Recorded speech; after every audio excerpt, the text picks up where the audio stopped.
108 ही संख्या हिंदू धर्मात इतकी पवित्र का मानली जाते? योगायोग आहे की यामागे लपलंय जबरदस्त विज्ञान? चला जाणून घेऊया. आपण 108 वेळा मंत्र जप करतो. 108 मळ्यांची माळ वापरतो. देवाला 108 नावे असतात. पण प्रश्न हा आहे की फक्त 108च का? ही संख्या आपल्या संस्कृतीत इतकी खास का आहे? पहिलं कारण येतं ॲस्ट्रॉनॉमीमधून. शास्त्रज्ञांच्या मते सूर्याचा व्यास आणि पृथ्वीपासूनचं त्याचं अंतर याचं प्रमाण जवळपास 108 पट आहे.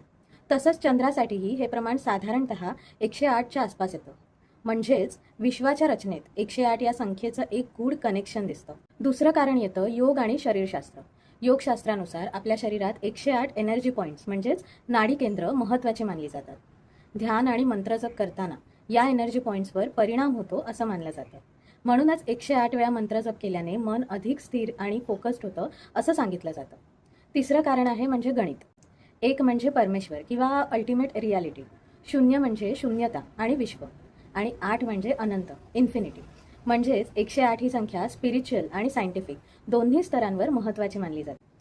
आश्चर्याची गोष्ट म्हणजे मॉडर्न सायन्स आज अभ्यास करते मेडिटेशन आणि साऊंड व्हायब्रेशन्सवर, पण आपल्या ऋषीमुनींनी हजारो वर्षांपूर्वीच यामागचा अभ्यास केला होता.